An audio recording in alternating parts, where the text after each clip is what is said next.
দেওয়া আছে G compose F of X equals to sine square X এবং F compose G of X equals to sine X square. F of X আর G of এক্সটা চেয়েছে। এখানে দেখো G compose F of X মানে কি হয়, জি অফ এফ এক্স হয় না, এটা ইকুয়ালস টু দেওয়া আছে তোমার সাইন স্কোয়ার এক্স। তাহলে দেখো এখানে আমরা আগে এক্সিকিউট করি হচ্ছে এফ অফ এক্সকে, তারপরে এক্সিকিউট হয় জি ফাংশনটা। তাহলে দেখো এখানটায় ফাংশনটার স্কোয়ার আকারে আছে, তাহলে অবশ্যই এখানে অপশনগুলো দেখতে পাচ্ছ যে এক্স স্কোয়ার আর সাইন এক্স এই আকারে অপশনগুলো আছে। তাহলে যেটা ফাইনাল ফাংশন এক্সিকিউট হয়েছে সেটার স্কোয়ার আছে, তার মানে অবশ্যই জি ফাংশনটা এক্স স্কোয়ার হবে। এখান থেকেও দেখতে পারো এটা কত হয়, F of G of X equals two দেওয়া আছে সাইন অফ এক্স স্কোয়ার।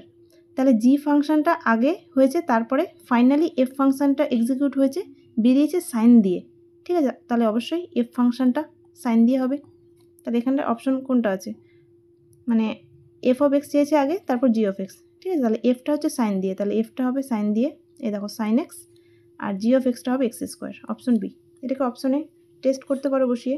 তুমি ধরে নাও যে এফ অফ এক্সটা হচ্ছে সাইন এক্স আর জি অফ এক্সটা হচ্ছে এক্স স্কোয়ার। এবার এফ কম্পোজ যে কোনো একটা বার করো তাহলেই হবে। ধরে নাও জি কম্পোজ এফটাই বার করছো, জি কম্পোজ এফ অফ এক্স, তাহলে কত হয়, জি অফ এফ অফ এক্স সমান সমান জি অফ, আমরা ধরেছি এফ অফ এক্সটাকে সাইন এক্স, তাহলে এবার জি অফ এফ অফ এক্স, জিটাকে ধরেছি এক্স স্কোয়ার, তাহলে এর স্কোয়ার হবে, তাহলে এর স্কোয়ার মানে সাইন স্কোয়ার এক্স, তাহলে জি compose F of x sign square x মিলে গেছে, তার মানে হচ্ছে জি অফ এক্সটা এক্স স্কোয়ার হবে আর এফ অফ এক্সটা সাইন এক্সই হবে।